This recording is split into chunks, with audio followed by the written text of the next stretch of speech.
wunu Alesiwa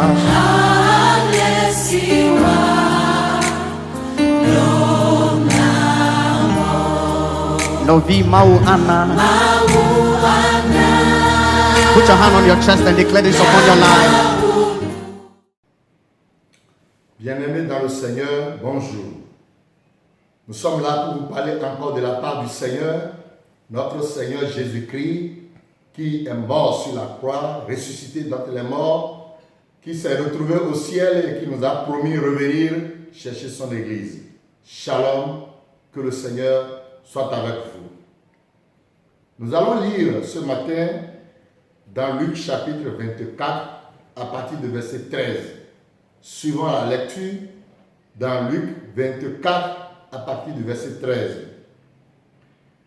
Et voici ce même jour, deux disciples allèrent à un village nommé Emmaüs, éloigné de Jérusalem de 60 stades. Et ils entretenaient de tout ce qui s'était passé.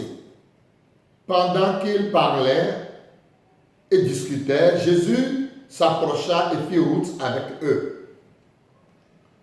Mais leurs yeux étaient empêchés de le reconnaître.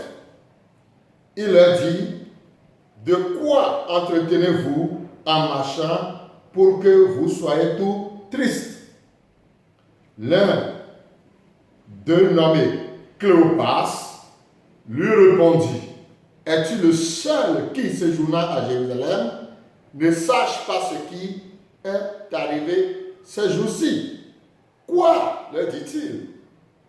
Et ils lui répondirent, « Ce qui est arrivé au sujet de Jésus de Nazareth, qui était un prophète puissant, en œuvre et en parole devant Dieu et devant tout le peuple, et comment les principaux sacrificateurs et les magistrats l'ont livré pour le faire condamner à mort et l'ont crucifié. » Nous allons nous arrêter là d'abord. Notre Père, nous prions que tu bénisses cette parole dans le cœur de tous ceux-là qui vont entendre de loin comme de près et qu'elle puisse faire du bien à nos vies et à nos âmes. Dans le puissant nom de Jésus, nous allons prier. Amen.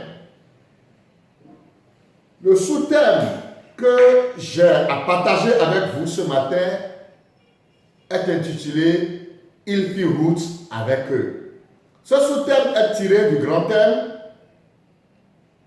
que nous appelons la résurrection. Et le dimanche passé, nous avions déjà parlé de comment le tombeau est resté vide et de comment l'ange a roulé la pierre et s'est assis là-dessus, symbole de victoire sur nos pesanteurs. La tombe qui est restée vide, cela veut dire que la résurrection est une chose capitale pour nous qui sommes les chrétiens, car c'est un sujet très profond pour le christianisme. Notre victoire est acquise. Elle n'est même point à discuter ni à douter. C'est une victoire totale, la résurrection de notre Seigneur Jésus. Et ce matin, nous allons aborder une autre partie, une autre réalité de cette résurrection concernant deux de ses disciples. Comme vous le savez déjà, l'histoire est claire, vous pouvez lire tout le passage dans Luc 24. Vous allez mieux comprendre. Très tôt le matin, du troisième jour, alors deux de ses disciples n'ont pas attendu que la résurrection soit confirmée avant de s'enfuir de la ville de Jérusalem pour la direction d'Emmaüs. Il y a un dont nous connaissons le nom, il s'appelle Cléopas, le second, son nom n'a pas été mentionné. Ces deux disciples étaient aussi avec les autres.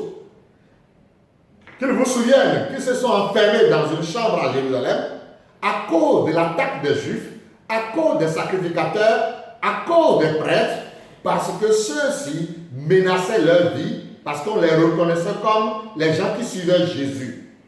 Et la honte était aussi grande par rapport à ces Juifs. Ils étaient obligés de s'enfermer parce que les gens se moquaient de gauche à droite en disant « Celui sur qui vous comptiez, alors n'est-il pas mort maintenant ?» Voilà, le premier jour, nous n'avons vu aucun signe. Le deuxième jour, aucun signe. Le troisième jour, il a été volé de la tombe. Et cette nouvelle qui leur est parvenue, au lieu que ces deux disciples attendent pour voir qu'est-ce qui allait se passer, ils se sont enfuis de la ville. Premier point, l'impatience ne peut pas toucher le miracle. Pour toucher le miracle de Dieu, pour que les choses de Dieu se concrétisent réellement sous nos yeux, qu'on les touche du bout des doigts, il nous faut la patience. Les autres disciples sont enfermés dans la ville de Jérusalem, dans la patience malgré la peur et les attaques qu'ils recevaient de la part des adversaires de l'évangile.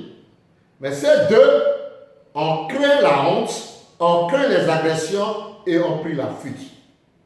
Ils n'ont pas assisté à ce miracle. Mais Dieu étant amour, Dieu qui nous aime dans nos difficultés et même dans nos problèmes, il va faire route avec nous. Dieu avait une pensée particulière pour eux. C'est pourquoi son fils Jésus-Christ s'est allé d'abord préoccuper d'eux avant de revenir voir ceux qui se sont enfermés dans la ville. Normalement, après sa résurrection, il devrait aller tout droit frapper à la porte de ceux-ci. Et même ils étaient majoritaires dans la salle. Mais Jésus pouvait alors privilégier leur nombre, privilégier aussi leur attente et leur donner en tout premier lieu raison et aller frapper à leur porte et se révéler à eux en premier lieu. Mais c'est ce qu'il n'a pas fait. Il a tout de suite pensé aux fuyards. Il a vu que ceux-là étaient plus remplis alors de la faiblesse plus que ceux qui sont restés dans la ville. Il a vu que leur faiblesse était de trop et qu'il fallait aller les chercher malgré leur nombre. Ils ne sont que deux par rapport à la foule qui est restée enfermée à Jérusalem. Alors les voilà en train de partir, tout triste, en train de discuter. Et le sous-thème que je développe est que Christ fit route avec eux. Frères et sœurs, en cette période de Pâques, quels qu'en soient les événements, les difficultés que tu traverses, ne crois pas que tu es seul, ne crois pas que tu es abandonné à toi-même, ne crois pas que tu es délaissé à ton sort. J'ai un encouragement à te donner, c'est que Christ fera route avec toi, il viendra à ton secours, il ne va jamais t'abandonner. Nous ne sommes pas seuls. Il est avec nous tous les jours, jusqu'à la fin du monde, nous déclare sa parole. Partout où tu es maintenant, triste, parce que nous les voyons sur cette route, dans une tristesse totale, au point où Christ qui faisait route avec eux, leurs yeux n'étaient pas ouverts pour le reconnaître, leur avait posé la question, mais de quoi discutez-vous et vous êtes aussi triste? Es-tu dans la tristesse actuellement à cause de Covid-19?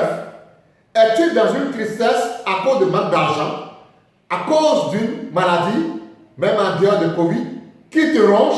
Es-tu dans la tristesse à cause d'un problème de foyer, à cause de ta famille, à cause d'un membre de ta famille? Es-tu dans les difficultés à cause des raisons de service? Je voudrais te dire, ce qui te rend triste, tu n'es pas seul dans la tristesse. Je te rassure que Christ, qui a fait route avec les deux disciples fiers, fera route également avec toi et te fera sortir de là au nom de Jésus-Christ. Amen. Alors sur la voie, Jésus va leur poser la question, de quoi discutez-vous? Et avec une grande tristesse, ils vont répondre à Jésus. Es-tu le seul ce jour-là à Jérusalem, ne connaissant pas ce qui s'est passé? La nouvelle s'est éparpillée un peu partout. Il s'agit alors du prophète puissant, nommé Christ, qui faisait des miracles et des oracles. Il a été arrêté par les prêtres, arrêté par les juifs, arrêté par les sacrificateurs, torturé, frappé, on crachait dans son visage. Il a été crucifié. Et il nous avait dit que le troisième jour, il allait revenir à la vie. Voilà 3 jours qu'il est parti. Rien ne fit. Il est bien vrai que quelques femmes courageuses se sont jetées alors au sépulcre ce matin tôt pour aller voir. Mais elles sont revenues en disant que le sépulcre était vide. Bon, on n'a pas retrouvé Jésus. On ne sait ce qui lui est arrivé. C'est pourquoi nous ne pouvons pas supporter la honte et les critiques de la part des adversaires de l'évangile nous sommes obligés de prendre d'assaut pour aller nous réfugier à Emmaüs.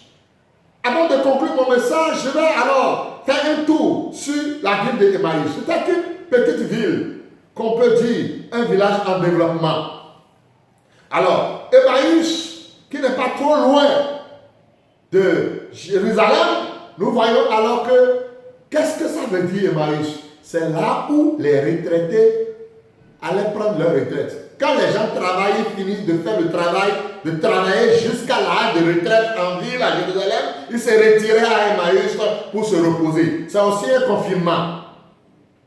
Alors, Emmaüs est le lieu de confinement. Donc, les gens qui ont déjà manqué toute force, qui n'ont plus d'énergie pour faire quoi que ce soit, prenaient leurs vacances, leur temps, et ils vivaient à Emmaüs en attendant que leur dernière respiration s'arrête.